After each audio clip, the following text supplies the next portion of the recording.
Okay, I was invited to this peace convention by a friend, and I came here because it was called a peace convention. Because I found this catalog, like a booklet, that said something about Yusuf.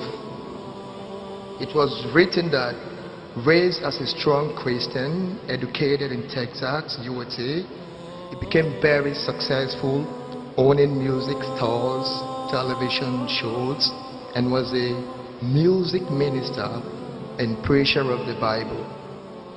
So I want to ask you, sir, as a preacher of the Bible, what was the reason or the point or the truth that you found in Islam that led to your conversion as a strong Christian and preacher of the Bible? That's a beautiful question. Because there's lights in my eyes, I don't know exactly where you are. Can you hold up your hand? I am here, sir. There you are. I'm sorry. Now I see you. Your name is Gabriel? Yes, sir. In Arabic is Jibril. That's the angel I was talking about. Very happy to have you with us today. It's a pleasure to have you with us. And it's a pleasure for you to ask such a question in such a nice way. I'm privileged to ask you that question. I wish I was there. I could give you a big hug. Thank you, sir. Because when I was a Christian, see, I wasn't nice like you. You're nice. I was tough, you know. Because I thought I had to save the world. I'm going to go out and preach a message. And, you know, I'm still a little wacko, don't get me wrong, but not near as bad as I was. What I found, and this is important to know, what I found was in my Bible first. What I found was in my Bible first. Because I used to travel with a lot of the so-called preachers of Christianity. And some of the ones that I traveled with, they don't represent real Christianity, by the way, but I traveled with them and I learned that I couldn't trust them. Especially when they would pick up the Bible and say, the Bible says, the Bible says. And afterwards I would say, it didn't say that. They say, who cares as long as the people think so. And so it bothered me so much that I started trying to really read and understand many different translations of the Bible. But they didn't match. So I said, obviously, you know, translation is not the real thing. I need to learn Koine Greek. I knew that the Latin, I'd already studied Latin, and I knew that the Vulgate was only a translation of Koine Greek anyway. So when I went to the Koine Greek, it was hard. That was really hard, because those characters, they're confusing, you know.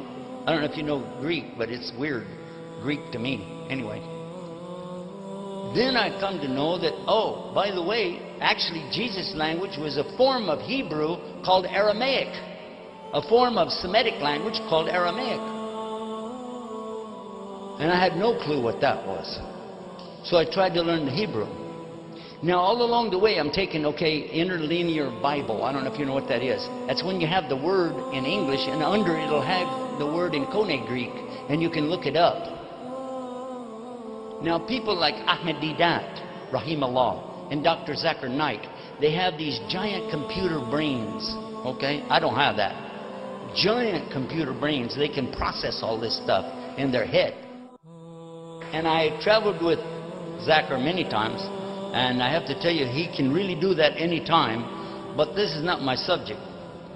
When I was studying it, I came to realize that there was a book called Strong's Concordance of the Bible. My father had a copy, so I would sit there. It's big. It's a very big book. And I would go through and look for these words. And then it will tell you in Koine Greek what's the root, what it comes from, and what it's related to. And where it's in the Bible. And then all of a sudden, I started discovering something really big. There's a whole lot of interpolation. Because if you look over here, the same exact word means one thing, but over here it means something else. And then statements that people say about the Bible are not true.